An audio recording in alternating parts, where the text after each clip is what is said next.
Salut à toutes et à tous, Marty Japan pour un tout nouveau déballage. Et bien aujourd'hui les amis, nous allons nous pencher sur de la figurine Goku Black, ma gueule. Et oui, c'est le genre de figurine que j'attendais, que je voulais.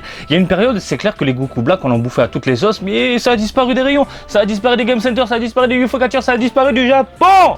Et bordel de merde, Bandai et bon Presto du coup s'est dit, et si on ressortait un peu de Black comme ça pour leur retourner un peu le cerveau. Ben nous on signe, on veut. Donc on va parler d'une gamme qui est déjà connue. Ici c'est Dragon Ball Super Chosenshi Letsuden 2. Et en sous-titre nous avons chapitre 2, donc volume 2, chapitre 2, il n'y a que des 2 partout. Et par ailleurs, c'est un duo. C'est sorti aussi avec une Trunks en Super Saiyajin qui de base me chauffait, qui ensuite ne m'a plus chauffé, qui après, quand je l'ai vu à Kabara, au final, j'ai trouvé ça plutôt cool. Mais on se la décortiquera plus tard. Ne vous inquiétez pas. Vous l'avez vu au début de cette vidéo, c'est une vidéo sponsorisé. Japan World est là, ma gueule. Il la vend à 19,90 €. Il est dans la moyenne nippone. Au Japon, ça vaut entre 2000 et 2500 yens, voire moins cher selon les revendeurs, voire plus cher selon les revendeurs. Vous le savez, il n'y a pas de prix fixe étant donné que c'est un produit destiné aux UFO Catcher à la base. Bref, 19,90 €, ça fait toujours plaisir. Le poteau de Japan World, il fait zizir. Tout simplement. Concernant la dette, oui, je te fais sauter, toi, hein, je te fais sauter, ma petite coquine. T'es fou, Marty?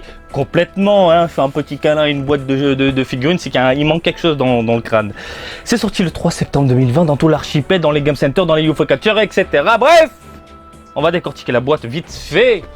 Ici, vous avez un Goku Black qui a l'air vénère, bien classe, avec un petit sourire vil. Dragon Ball Super à la licence. Donc c'est bon presto. Filiale Bandai Spirits qui distribue tout ça. Vous avez vu, enfin vous le voyez sur la boîte, hein, il y a du Trunks, pardon, je suis fatigué, du Trunks en Super Saiyajin en fond.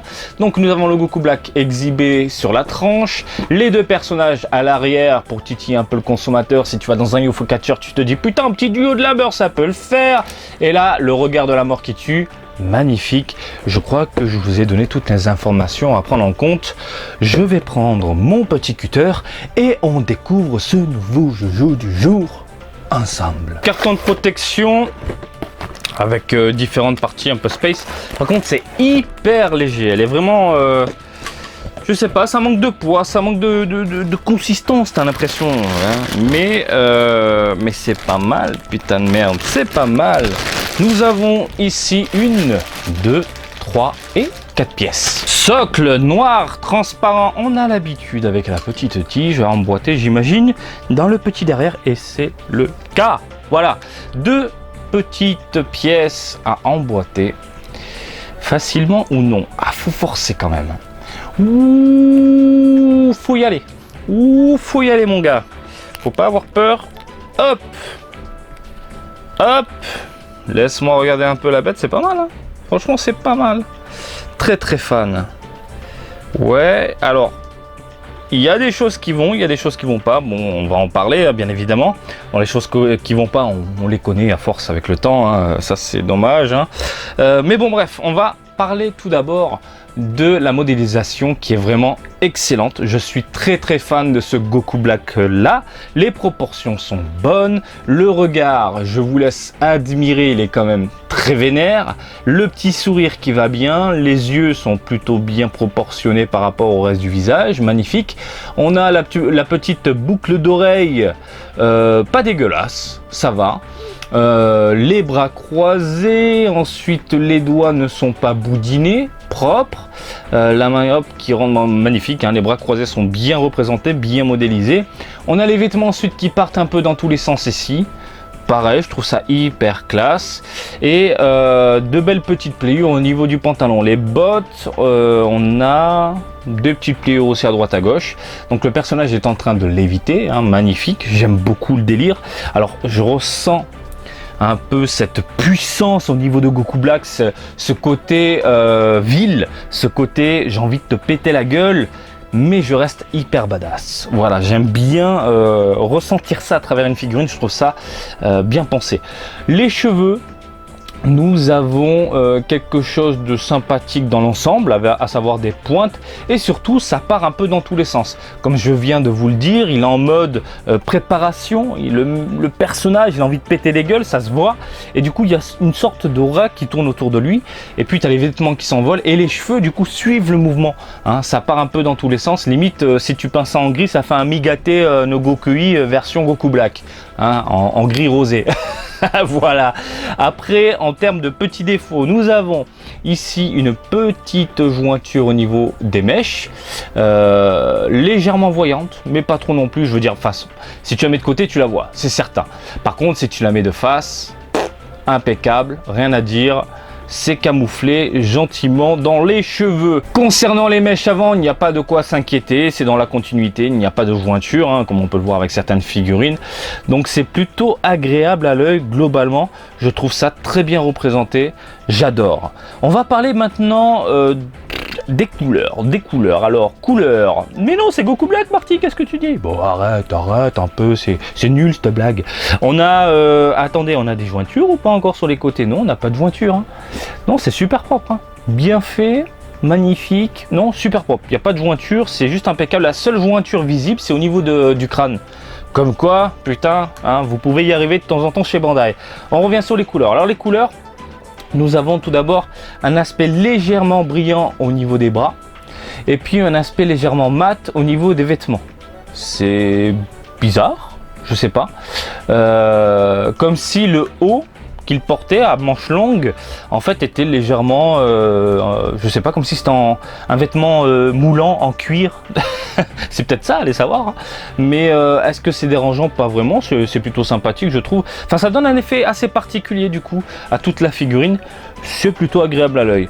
Après, les vêtements, j'adore. Je veux dire, nous avons des petits dégradés à droite à gauche. Par exemple, ici, à l'intérieur des cuisses, nous avons un aspect très sombre qui tire ensuite vers quelque chose de plus clair, de grisâtre. J'aime bien. Les bottes, c'est dans un ton mat pur. Voilà, du pur mat. Voilà, du blanc. Et puis, j'adore. La ceinture dans un ton neutre. Voilà, petite ceinture rouge, simple, tout léger. Couleur de la peau, pardon. Couleur de la peau, nous avons de petits dégradés ou non, ça joue avec l'essence. Il n'y a pas de petits dégradés. C'est juste que la lumière, quand on passe la lumière sur le visage, eh bien on voit des petites ombres à droite à gauche. Voilà, peut-être par rapport aux mèches, par rapport à l'angle, voilà. Et c'est pas mal. L'arrière, c'est ça le plus gros défaut que j'ai envie de vous dire. Il est dégueulasse l'arrière. Il est hyper dégueulasse. Et ce qui est assez perturbant, c'est que c'est brillant, alors que le devant, c'est mat, mis à part les manches, les longues manches. Là, c'est du brillant partout, sans tonalité, sans rien. Ça fait chier chez Bandai. Arrêtez. De temps en temps, vous nous sortez des figurines qui défoncent. Et là, putain, c'est le genre de personnage qu'on aime bien en plus. Vous nous sortez un truc comme ça, basique, à l'arrière. Merde.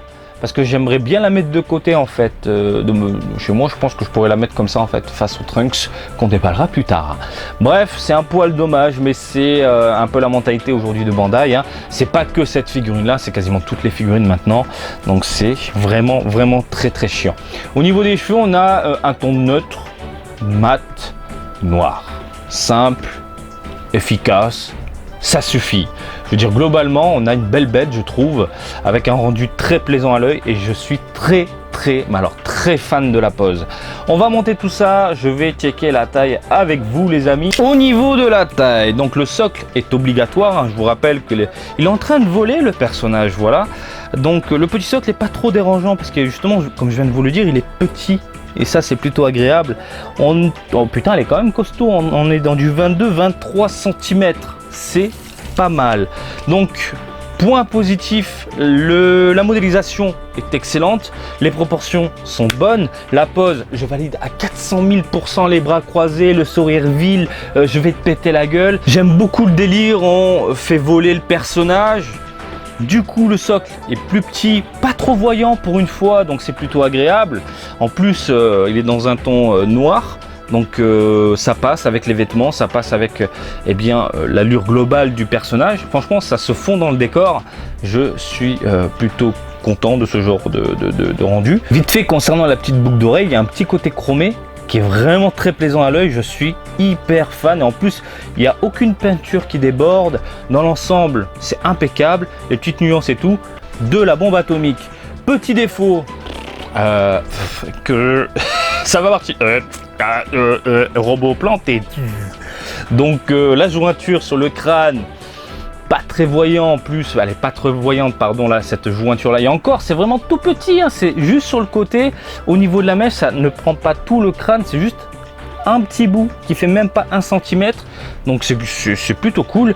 Et puis l'arrière qui est vraiment dégueulasse, c'est impressionnant, hein, du mat, du brillant, du nuancé, du que dalle. Putain Bandai, arrêtez, vous nous cassez les burnes à force, ça devient hyper chiant. Un petit Goku Black comme ça qui défonce avec une pose badass, un regard qui tue, elle est puissante. C'est ça le mot du jour, la puissance mon gars, c'est la puissance.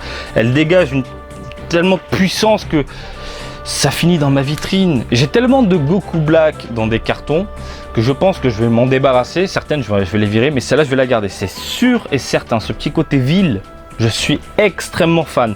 Donc bien évidemment, je te la recommande. Voilà, en plus, comme c'est tout récent, c'est très accessible. Tu peux la trouver facilement. Et je te rappelle que le poteau Japan D-World a son petit stock d'amour. Voilà, écoutez, je pense qu'on a fait le tour. Et j'ai rien d'autre à dire. Voilà, j'espère que ce petit déballage toujours vous a plu.